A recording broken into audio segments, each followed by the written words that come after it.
And where news is done right.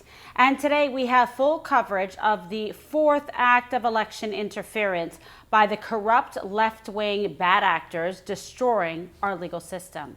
And we have an incredible slate of guests to break it all down. Florida MAGA rock star Congresswoman Paulina Luna will join us just ahead. And later, Senator Tommy Tuberville, we all know him and love him as coach, the greatest of all time, and former federal prosecutor Doug Burns, my great friend, will be here. We'll break it all down. And I'll also be keeping an eye on the live chat, responding to viewer questions and your comments. But we begin in Fulton County, where yet again, the 45th president and GOP frontrunner is under attack and being prosecuted for the non-crime of objecting to the results of an election, following the advice of legal counsel. Fani Willis. Unbelievable. Look at this. Fulton County District Attorney Fani Willis is clearly in over her head and putting out an indictment that flies in the face of reality and reveals nothing more than a get Trump obsession that has nothing to do with the law. And you like the father was the Black Panther. Because this alleged conspiracy includes the most mundane acts, such as merely tweeting about the election hearings airing on television. Don't believe me? Well, one act in the indictment reads, quote, on or about the third day of December 2000, Donald John Trump caused to be tweeted from the Twitter account, Real Donald Trump, Georgia hearings now on at OANN. Amazing. That's all he did was say that it was going to be televised. And the indictment is filled with trivial events such as even preserving a room or reserving a room for a hearing. You just can't make this up. How is this in any way illegal? What's happening to him, though, is unconstitutional. This is not a serious case. It is an effort to nullify the Constitution and to stop any conservative from ever using their First Amendment rights to question the results of an election. Because like I always say, whatever Democrats accuse everyone else of doing is exactly what they're doing themselves.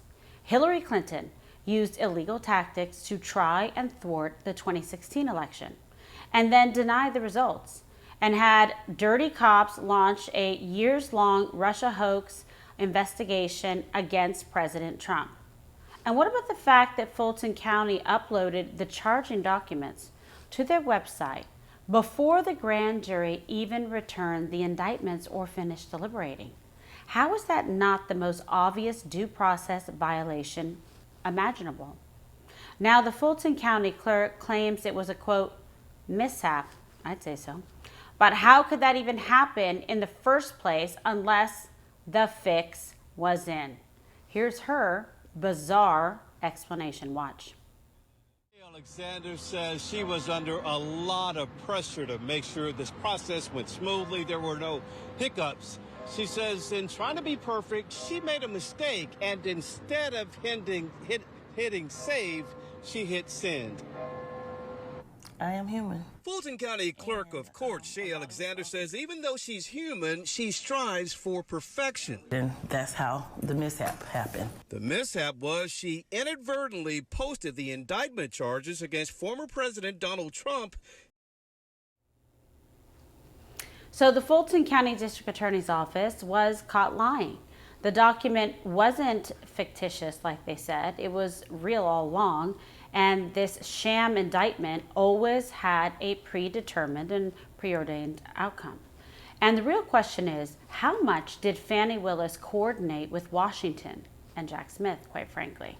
And who is the one giving her orders? Who's behind this?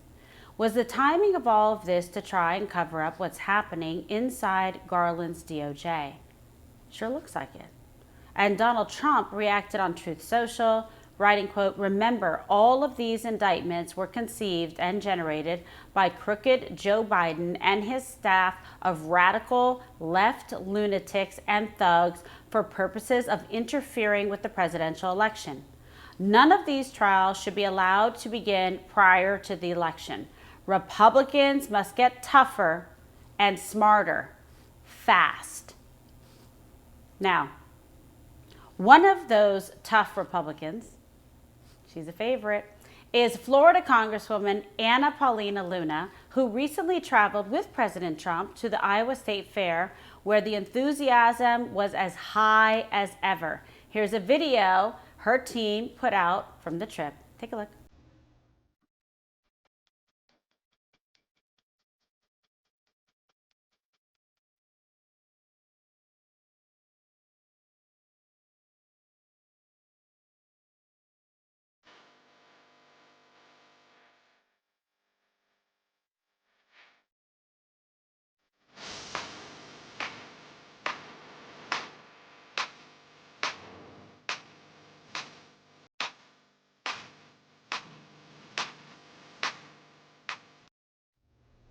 And joining me now is the Congresswoman from Florida who you saw in that fantastic video from Iowa, and she is in charge of the 13th district of this great state, the always fantastic and admirable Paulina Luna. Thank you so much for joining us on the program. Thanks for having me back on, KG. Absolutely. All right. So I want to first get your reaction to President Trump's comments that Republicans must get tougher and smarter fast. What's your message to your colleagues in Congress?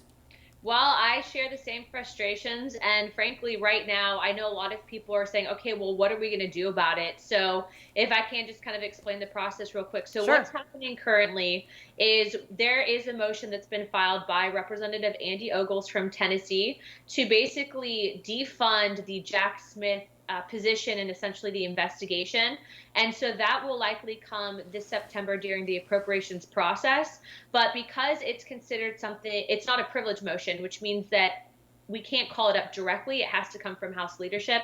So that means that McCarthy and Scalise are going to have to bring that to the floor. And so what I will tell everyone who's watching this right now is we know that they obviously are seeing the corruption coming out of the investigations and oversight. We know that this is absolutely targeted. And so the one thing that we have to do is we have to ensure that that comes to the floor. And so I know that myself, as well as many other of my colleagues, are working to ensure that leadership knows that. But again, it's going to take, I think, the people making their voices heard. And I do think that that will eventually hit the floor. And I do think that that position will be defunded because this is ridiculous. It really is. And we had Andy on the program on Monday. So let's talk about where you stand, because a lot of discussion about impeachment, everything from impeaching Joe Biden to impeaching Merrick Garland to impeaching Christopher Wray over at the FBI. Would it be worthwhile to open an impeachment inquiry, and what are your thoughts on it? Yes, in fact, I've co-sponsored pretty much every privilege resolution that's come out about that in regards to Biden. And the reason I've done that is because I, being on oversight, have seen the evidence. And not just that, but I mean, you have the President of the United States, who as vice president was selling his position and personally enriching his family. And then you have this aspect of national security, him working with countries like the Communist Chinese Party, like Russia, who have no invested interest in really seeing the United States prosper. And so this is serious corruption. And so I do support it. But I also believe that because we're seeing such blocking and tackling from the DOJ, from the IRS, from the FBI on behalf of the Biden family and the Biden administration, that I don't think that we're actually going to get a fair investigation if we rely on these people to, quote unquote, do their jobs. And so as a measure in dealing with that, I think that Congress could open up that investigation. Ultimately, it would be Senate that would conduct it, but at least we would be able to get those facts out to the American people. And I would even say that to the 3 senators that have said that we don't want quote unquote retribution politics, that are GOP senators, you know, if you're going to have an R next to your name and that's your position, then I really think that you should reconsider whether or not you should be in Senate, because right now this is about public corruption, holding accountability, and we need to do the right thing.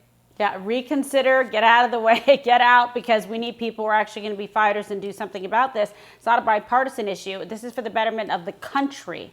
It's not about like, okay, well, just Republicans are for this, but they aren't. Like, who wouldn't want to have this as something important in our country, you know, going forward? So, you know, I agree with you. That's why we got to have more people like yourself in office.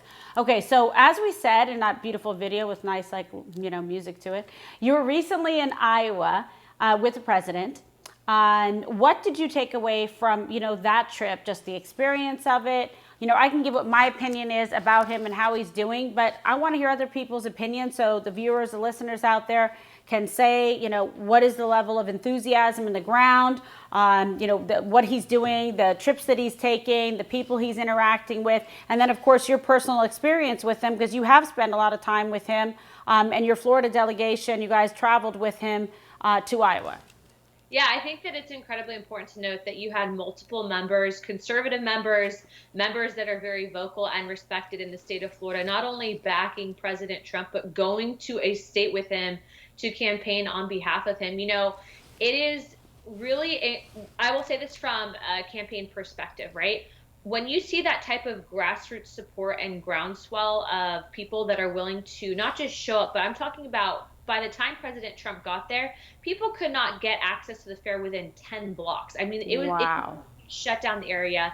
There are a ton of people, and then you just see these kind of circling the drain candidates that are saying that there's no enthusiasm, but you could tell from the videos, like, we're not cropping the photos or anything. You can see literally there's sea and hordes of people. So obviously there's a lot of support for him, but I think the fact is that the grassroots are there, and these are the people that are working to get people to the caucus on the 15th of January. So if you are from there, make sure that you go out and you bring your people to vote on January 15th.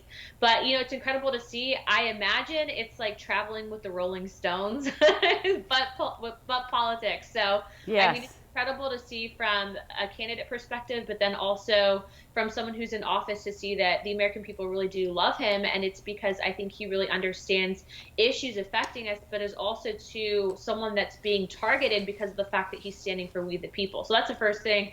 The second thing would be, obviously you saw from the video that I am very pregnant, so he was absolutely joking. He's like, actually, you can't tell from the video, but okay.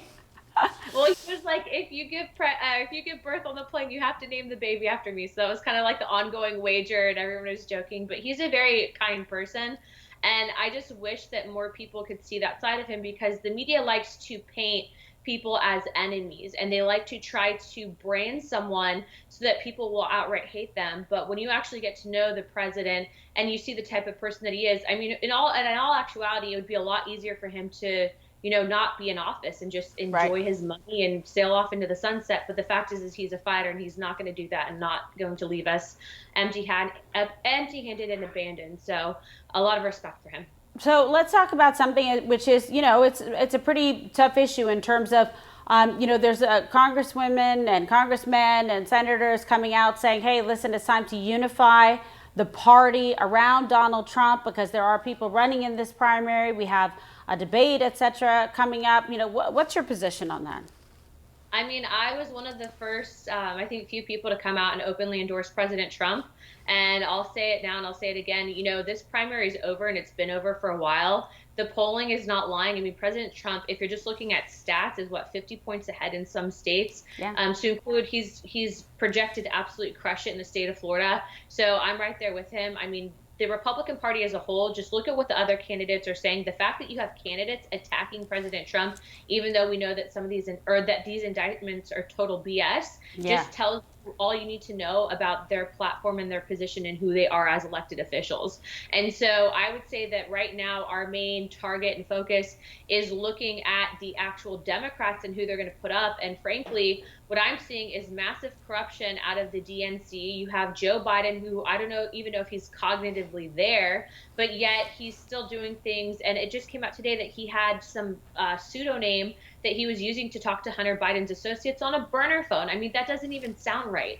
So the fact is that we have to just cut the nonsense and move forward and focus on what we can do to get the president elected in 2024. And I can tell you that if you're watching this, you want to get involved, sign up to be a poll watcher, sign up to assist in doing ballot harvestings in your state. And honestly, cut the infighting, because it's not going to be any other candidate. It's going to be President Trump as the nominee, and he's who we need to be fighting for to get elected. I couldn't agree with you more. And you were one of the first to, support and endorse him.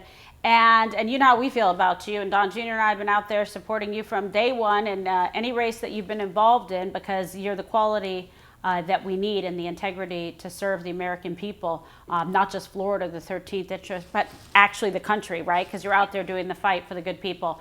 But let's talk about what's going on in the White House and the Biden administration, because we're seeing in like live time here the destruction, in fact, self-destruction of Joe Biden at home and abroad. This week, this really triggered me. Biden okayed shipping hundreds of millions more to Ukraine, while Maui fires were still, a problem with the victims, the property destruction, loss of life, people missing, and they are reportedly getting $700 each. I mean, what does that say about Joe Biden's priorities? Oh, I saw an amazing tweet, and so our team actually did a rendition of it. Joe Biden, aka Robert Peters, his fake name that he's using to talk to Hunter Biden, says Oh, yeah. We'll say, ask not what you can do for your country, but what you can do for Ukraine. And that's exactly his position and platform. But I think it's interesting to note that this is the same country that ultimately personally enriched his family. So when you're looking at what's happening, I mean, he basically had no comment for the people of Hawaii. There have been many people who are completely apolitical, like professional surfers, saying that they have not even seen, one elected official come out to show support after these people basically had their houses demolished and destroyed. And yet you have him on vacation in Delaware, ignoring it, not doing press conferences, and then asking for more funding for a country that's not even remotely close to anywhere we need to be investing. So it's pretty disgusting to see, but I only hope that the people that voted for him understand the mistake that they made, and I think that they're starting to see that now. Yeah, I think you're right. And the facts speak for themselves.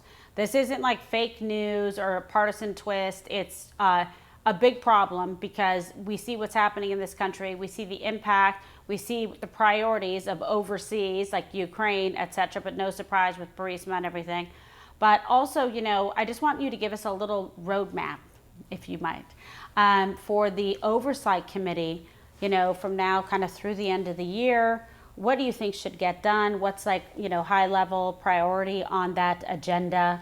And, the strategy, essentially, as we move closer to the thick of the, 2024 election. So I would say that we started with really an 18,000-foot view, and it started with if we could get access to some of these bank records. And as you're seeing, the more that comes out, every time we have a groundbreaking fact that comes out, basically they give one more indictment to the president. And so I do think that is their distraction mechanism, because we are revealing a lot of public corruption. But I think what's next is, are we able to bring people in order to make those direct connections from the horse's mouth, if you will, on Joe Biden? And really that's a constitutional grounds for impeachment, is you have to have two witnesses on record. So we know that Correct. the IRS whistleblowers have stated that the IRS essentially shut down their investigation, that Hunter Biden was not paying his taxes. We know that with what came out today with Chairman Coburn oversight, that Joe Biden was talking to foreign associates while vice president on the phone, using a burner phone with a fake name. So he's now requested these unredacted documents. But I do think the next step, KG, would be to have either the chairman or a member from oversight actually call up, again, as we stated earlier, that privilege motion for impeachment, because I do believe we have enough evidence to start that inquiry. And that's where we're really going to be not stonewalled anymore, because everything that we do, we are blocked every step of the way, which is congressional interference with the congressional investigation. But because we don't have the DOJ and the FBI right now, there's no punitive action that it feels like we can bring forward. Yeah, it's absolutely. Well, you guys have certainly been busy. I'm sure it's been an exciting, exhilarating time. I know you went through a tremendous amount, personally and everything professionally to get to the spot where you were, because you refused to back down and not fight for the country that you believe in and that you've served. So I think it's so admirable. And, we want more mama bears in there, huh? Thank Definitely. you. Well, God bless you. You're my prayers, and definitely deeply appreciate all your sacrifice and public service. Thanks, KG. We'll talk soon. All right, be well. All right, that was the one and only Congresswoman Anna Paulina Luna. And we have much more to come, including, Coach. Coach is here, honey. Alabama Senator Tommy Tuberville on how he's taking on Biden's woke Pentagon. And later, my friend and former federal prosecutor Doug Burns is here with everything you need to know about this latest circus out in Georgia and Fulton County. This guy's got all the goods on it. He's top notch. You don't want to miss it. But first, I want to thank one of our amazing sponsors for helping to make this show possible. But hit that like button if you like what you've seen so far, because we got a lot more to come. Be sure to go check out the great folks over at Goldco, because gold and silver can and will protect your retirement savings from inflation and dollar devaluation. Look, we see all the economic warning signs. We see the banks collapsing. We see reckless spending. And I want you to be ready, because I'm ready.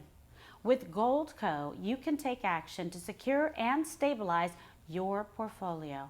So roll over your 401k or your IRA into precious metals and safeguard your savings, and do it tax and penalty free. From precious metals, IRAs, to direct purchases of gold and silver, Goldco has helped thousands of Americans place over, get this, $2 billion in gold and silver. Okay, that's a company that people believe in. And when you open up a qualifying gold IRA today, get up to $10,000 in free silver. So go to kimsmetals.com to learn more. That's kimsmetals.com and get that free silver, all right? And We just had a good question. oh, good. What is it? Go ahead. So Bill We're Barr- monitoring the chat, so keep sending in the question. Former Attorney General Bill Barr was sitting down on another network, and he is saying that he doesn't think Donald Trump is going to be the nominee, and the viewer Barr wanted your reaction. Oh my God, don't get me started on this guy, Bill Barr. I mean, talk about a Benedict Arnold traitor, okay? He came in wanting the job, pretending that he was all for Trump, but now he is simply an arm of the left-wing lunatics, of the politicized DOJ, and he's out there doing talking points for the fake news media and for the people that are trying to destroy our country. And this is somebody who took an oath as an officer of the court to uphold the law, yet now he is out there essentially, validating this lawfare that is going on against President Trump. I'm not that surprised, because I saw this coming for a while. But I will tell you this, Bill Barr is absolutely incorrect if he thinks any of this nonsense is going to stop Donald Trump. Donald Trump is only picking up momentum, and as our wonderful Congresswoman Paulina Luna said, in some states he's up 50 points over his opponents in the primary. So unless they have something else planned that we don't know about, and it doesn't mean another indictment, because it doesn't matter if we go to indictment number 5, 6, 7, 8, 9, 10. It doesn't matter. All of this is going to be overturned by a lawful court, even if it means each and every one of them have to go up to the United States Supreme Court. Justice delayed will not be justice denied. Mark my words. And following up on that, a lot of chatter about the Senate 2024, Carrie Lake, a lot of commenters asking about Carrie Lake, asking about some of the big swing states and what you see for the Senate. Okay, well, I'm going to tell you something. The Senate, more than ever, right? We need to get a large majority in there. I think we would be very well served. She's a friend of this program, of Donald Trump Jr.'s program, and a personal friend of ours, and a fighter. We both used to work for Fox. We both continue to push back against the woke, weaponized media, the fake news media. Carrie Lake would be a phenomenal senator in the great state of Arizona. So I'm looking forward to her candidacy, and I think you see her working tirelessly out there. She has been an unabashed, loyal supporter to Donald Trump, attending numerous events for him, campaigning on his behalf, essentially, as a surrogate. And I love strong, smart women who dedicate themselves to this country, like Carrie Lake, like Paulina Luna, like Kristi Noem, and that's what we need more of in this country. And like my friend Sarah Palin, who has been fabulous, is another friend of this show. Yeah, great. And another question to follow up on that is about, when we think of all these candidates, how should they message to get the message through to voters, particularly voters who maybe don't vote as often? Yeah, so what we want to do, and this is a really important question, because people say, how can we produce a different result? Well, we need to get those voters out there that aren't necessarily high likely to turn out voters that perhaps thought, well, Trump's going to win. How can anyone vote for Joe Biden? Joe Biden has 12 people show up for an event for him. Donald Trump has 40,000. I get it. That's why we need to make a big tent, encourage people to come out. They're independent, moderate, etc., God-fearing, America first, loving patriots out there, and make sure that they show up. That's why Anna said that we need people to show up to be poll watchers, volunteers, people to get out there and ballot harvest in all the states where it's legal on the books. We got to play the same game that they're doing. Don't expect a different result if you don't do something different and learn from the past, right? It's like the definition of insanity. So to me, I think we're well equipped. The campaign is really set up to do this in all of these important swing states, whether, it's Arizona and whether what we're seeing in Georgia happening. That was decided by a very thin margin. So don't forget, it is not proper in this country, and in fact, it's un-American to not be able to use your First Amendment right to question basic math and to ask and to want and to ensure one lawful, valid, legal vote per American. To want to have voter integrity, to want to have voter ID, to want to have voter verification. That's what everyone should want. It should be a bipartisan issue. We want their votes counted. We want the votes for our team counted. That's it. So that is what we need to have in this country. And by the way, you have footage of people like Kamala Harris back in 2018 calling for the very same things that conservatives and Republicans are calling for. So is she a right-wing crazy person trying to talk about election integrity? No. The bottom line is everyone should want this. But now they're just trying to politicize it and weaponize this whole system against Donald Trump because they're scared to death to run against him and not to be able to beat him in the ballot box. Yeah, your comment on ballot harvesting actually just spawned a lot of questions, and there's a lot of questions about, we just saw it in Nevada, for example. Right. All of a sudden there's like this influx of ballots become a big issue in Nevada. What do you think is it? The question is basically, how do we meet the same level when it comes to harvesting ballots? Well, I'll tell you what, and that's why Anna said you got to go and volunteer, whether you're going to be a poll watcher or whether you're going to go and be someone that's going to go out there and ballot harvest legal votes. We need volunteers. We need people to get involved, not just complain about what the other side is doing or complain about the corruption, but to be part of the solution. Whether you go and you volunteer in your local, like GOP, state office, etc., to do events or to help drive people to the voting and the polling places, or you're out there helping to monitor the site so we find out when stuff is happening, like the leak in the middle of the night in Fulton County, that type of thing, where you need eyes and ears on the ground, America First patriots out there fighting for the integrity of our elections. And last question before we get to Senator Tupperville. Coach. Says Donald Trump has his boxing gloves on. Yes, this is true. But by the way, he's also a bare knuckle boxer too. And he's not going to give up. And remember how everyone was like, oh my God, because he tweeted, if you're coming for me, I'm coming for you. So remember that. There's nothing wrong with saying that. He's just speaking the truth. All right. But continue, please, to ask your questions in the live chat, and I'm going to continue to respond later in the show. And if you like all this, hit the like button and make sure you tell all your friends, subscribe to the channel, download that app, and never miss an episode of this show. It's Monday and Thursday, 4 p.m. Eastern. And now, shifting gears to a major developing story surrounding the Biden Pentagon, as Alabama Senator Tommy Tuberville is standing strong, putting holds on hundreds of military promotions over the Pentagon's policy of paying for service members to travel to get abortions. This is a very emotional, touchy subject matter, and despite the onslaught of attacks, Tuberville says he is not budging and says the Pentagon can't change the law just by issuing a memo. Joining us now, our great friend, the most famous coach of all time, and great senator from the state of Alabama, Coach Tommy Tuberville. Thank you so much for being with us on the program. Hi, Kimberly. How are you? I'm fantastic. Always good to see you. So talk to me about why you took on this fight. This is a very important issue nationally to stop the Pentagon's abortion policy. And where does it stand today?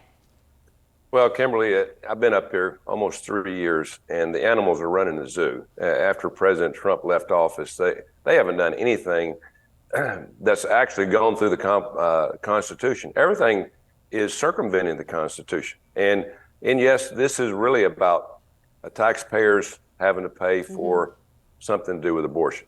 But it also has to do with running straight over our Constitution, tearing down everything that this country's built in 247 years.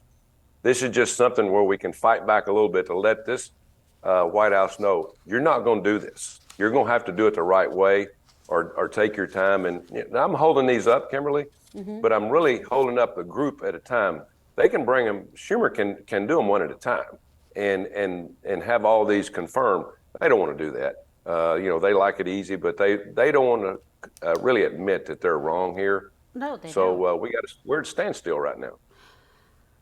This is what happens. But I want to talk to you about what support, or in fact, opposition, have you received from your fellow Republicans, and what's your response to the criticisms that this is, putting national security at risk?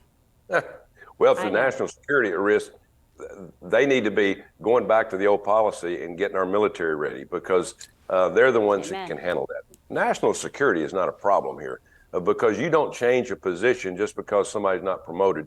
Somebody stays there until the promotion is done. So that's not a problem here. I